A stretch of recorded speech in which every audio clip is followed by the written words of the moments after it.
तर नमस्कार मित्रांनो, मराठी क्राईम नेटवर्क या चॅनलवर तुम्हा सर्वांचे स्वागत आहे.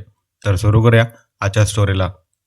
व्यक्ती कधी कोणत्या गोष्टीच्या आहारी जाईल हे सांगणे सध्याच्या परिस्थितीमध्ये अवघड झालं आहे. कोणाला पैशाची हवा आहे, तर कोणाला शेजारच्या घरात काय चालू आहे हे पाहण्याचा आनंद वाटतो, तर कोणाला दुसरी महिला आपल्या जाळ्यात कशी ओढता येईल यामध्ये जास्त आनंद असतो. मात्र ज्यावेळी अशा प्रकारचे आपण वागतो त्यावेळी प्रकरण अंगलट आले की अडचण निर्माण होते. अशाच प्रकारची आजची घटना आहे. एक महिला आणि एक पुरुष एकमेकांच्या शेजारी राहत होते. त्यावेळी महिलेने शेजाऱ्याने भेटण्याची इच्छा व्यक्त केली. त्यावेळी महिलेचा पती घरी होता.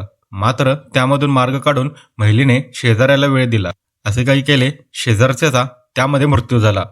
सकाळ झाली त्यावेळी पोलिसांनी शेजारी राहत असलेल्या महिलेला ताब्यात घेतले. जेव्हा पोलिसांनी तिला ताब्यात घेतले तेव्हा धक्कादायक कारण समोर आले होते. तर ते कारण काय होते ते आपण या स्टोरीच्या माध्यमातून जाणून घेणार आहोत. चॅनलवर नवीन असाल तर चॅनलला सबस्क्राईब करा, जेणेकरून तुम्हाला नवनवीन स्टोरीची नोटिफिकेशन येत राहतील. कोमल नावाची 30 वर्षाची महिला उत्तर प्रदेश राज्यातील बरेली या ठिकाणी पतीसह राहत होती. कोमल ही स्वभावाने चांगली होती. तिच्या गावात चांगला संपर्क होता. सर्वांशी बोलताना ती अतिशय प्रेमाने बोलत होती. पण या गोड बोलण्याच्या मागे शेजारी राहणारा कुलदीप वय 30 याने गैरअर्थ काढायला सुरुवात केली होती. कोमलच्या लग्नाला 4 वर्षांचा कालावधी झालेला होता, तर कुलदीपही याचे लग्न झाले होते. तरी देखील त्याला आता वाटत होते की कोमल ही आपल्याबरोबर अतिशय गोड स्वभावाने बोलत, असे अनेक विचार तिच्या डोक्यामध्ये चालू होते. पण कोमल हिला वाटत होते की सर्वांशी प्रेमाने वागले तर कामे होतात, वाद कोणाबरोबर केल्याने चांगले होत नाही, या उद्देशाने ती वागत होती. मात्र कुलदीप हा वेगळ्या अर्थाने तिच्याकडे पाहू लागला होता. प्रत्यक्षात कोमल हिला कुलदीप याच्या डोळ्यातील इच्छा लक्षात येऊ लागली होती.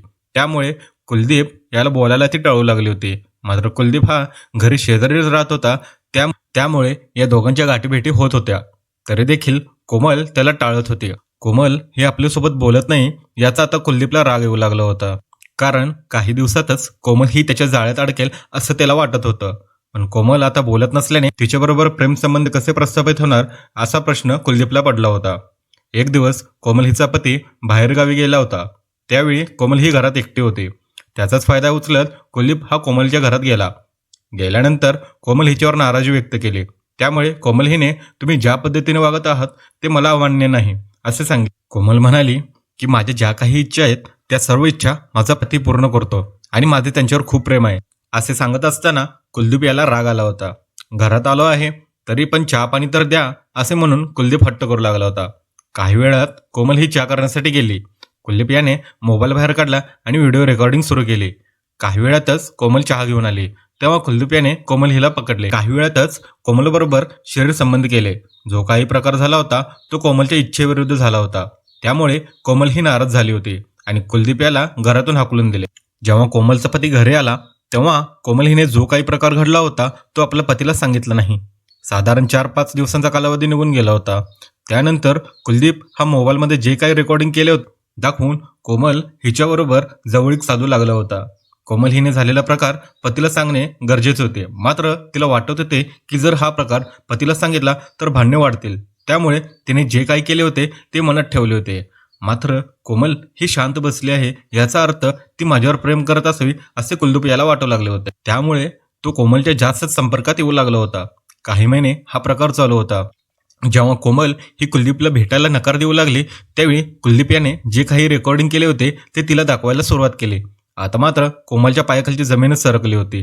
कारण जे काही कुलदीप याने करून ठेवले होते त्यामुळे कोमल हिच्या संसारामध्ये वादळ येणार होते. पण कुलदीप याने मी हे कोणालाच दाखवणार नाही, मी काय जे म्हणतो ते तुला करावे लागेल एवढीच इच्छा कुलदीप याने व्यक्त केली होती. मात्र कोमल ही पतीला धोका देऊ शकत नाही. या दरम्यान कोमल आणि कुलदीप यांच्यामध्ये मोबाईलवर बोलणं सुरू झालं होतं. प्रत्येकाला लावलेला फोन कुलदीप रेकॉर्डिंग करत होता. मात्र कोमल हिला हे लक्षात येत नव्हतं.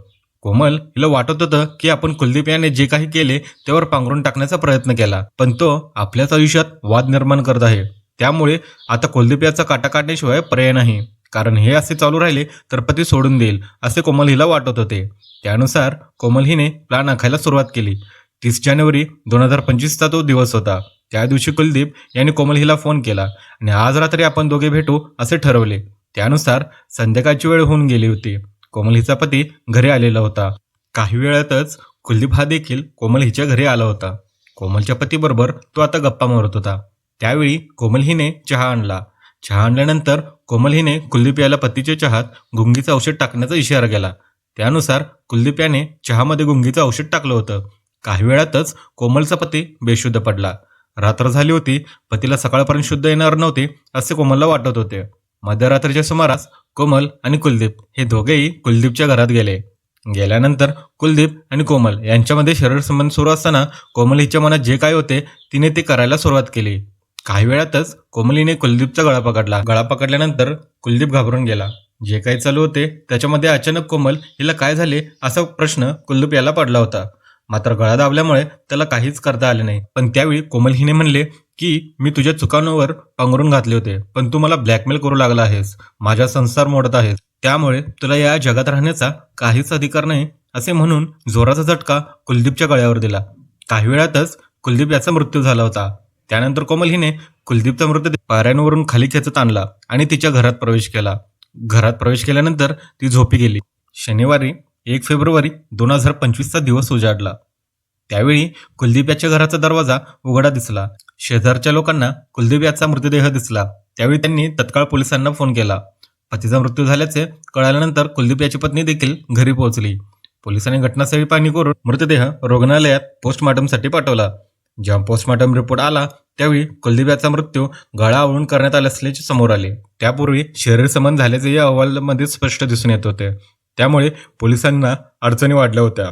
कारण कुलदीप याची पत्नी घरी नसताना घरात कोण आले आणि कोणाबरोबर कुलदीप याने संबंध केले असा निष्कर्ष काढत असताना कुलदीप याच्या पत्नीने शेजारी राहणाऱ्या कोमल हिच्यावर संशय घेतला. त्यावेळी पोलिसांनी कोमल हिला ताब्यात घेतले. सुरुवातीला आपल्याला काहीच माहीत नसल्याचे कोमल सांगत होती. मात्र जेव्हा पोलिसांनी दमदाटकी दाखवली त्यावेळी कोमल सर्व काही बोलू लागली. तिला कशाप्रकारे कुलदीप ब्लॅकमेल करत होता हे सांगितले. त्यामुळेच तिने हे टोकाचे पाऊल उचलल्याचे पोलिसांना सांगितले. अशा प्रकारे कोमल ही सुरुवातीला शांत बसली नसती आणि पोलिसांचा आधार घेतला असता तर तिच्यावर ही वेळ आली नसती. पण आता तिच्यावर जेलमध्ये जाण्याची वेळ आली आहे. तुम्हाला या घटनेबद्दल काय वाटतं? तुम्ही या सगळ्या प्रतिक्रिया कमेंट बॉक्समध्ये नक्की कळवू शकता. जर तुम्हाला व्हिडिओ आवडला असेल किंवा अशा प्रकारच्या गोष्टी ऐकण्यास आवडत असतील तर तुम्ही मराठी क्राईम नेटवर्क या चॅनलला सबस्क्राईब करू शकता. तोपर्यंत स्वतःची काळजी घ्या. खुश राहा. धन्यवाद.